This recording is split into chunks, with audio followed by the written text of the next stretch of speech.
एक ईमानदार किसान की कहानी। एक गांव में एक गरीब किसान रहता था। वह बहुत ही ईमानदार और मेहनती आदमी था। वह अपने छोटे से खेत में काम करता और बहुत ही खुश रहता था। पूरे गांव में किसान की ईमानदार के बहुत ही चर्चा थे।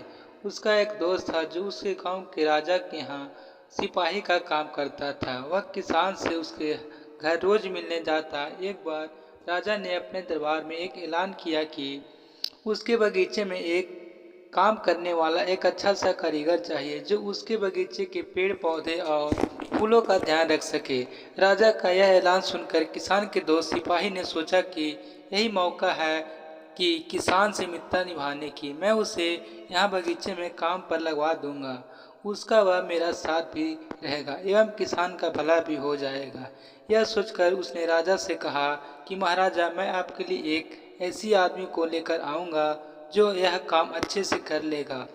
तभी राजा ने उस सिपाही को आदेश दिया कि आओ, कल से ही बगीचे में काम करने के लिए कह दो। उसी वक्त वह सिपाही अपने दोस्त किसान के पास पहुंच गया और उसने किसान को बगीचे के काम की सारी बात बता दी और किसान ने भी काम करने के लिए खुशी खुशी हाँ कर दिया। अगले ही दिन अपने दोस्त के साथ राजमहल पहुंच गया। सिपाही उसे राजा के सामने लेकर गया और राजा ने उस किसान को बगीचे की पूरी देखभाल का काम सौंप दिया। राजा ने कहा, तुम अगर पूरी ईमानदारी के साथ काम करोगे तो तुम्हें 50 सोने की मुद्राएं हर महीने दूंगा। किसान खुशी खुशी बगीचे में काम करने के लिए हाँ कर देता और वह उसी वक्त बगीचे में काम करने लगा। किसान बगीचे में बहुत दिल लगाकर काम करता था। कुछ दिन बीत गए। किसान ने बगीचे को बहुत सुंदर व हरा भरा बना दिया। राजा को उसका काम बहुत पसंद आया। एक दिन किसान बगीचे में कुछ खुदाई कर रहा था तो उसने जमीन के नीचे कुछ महसूस किया। तो उसने खुदाई की तो देखा वहाँ नीचे एक बड़ी सी संदूक। किसान ने वह संदूक बाहर निकाला और खोला तो क्या देखा कि वह सोने और चांदी से भरी हुई थी।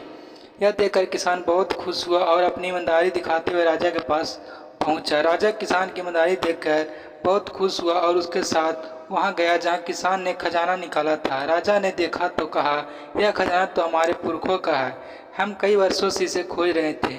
खजाना देख राजा बहुत ही खुश हो जाता और राजा अगले दिन किसान को पूछता, तुम्हें क्या इनाम चाहिए? किसान बोला, मालिक, मुझे कुछ नहीं चाहिए, मेरे पास जो भी है मैं खुश हूँ। राजा उसकी इतनी ईमानदारी बात सुनकर और खुश हो गया और उसने किसान को मंत्री बनाने का फैसला किया।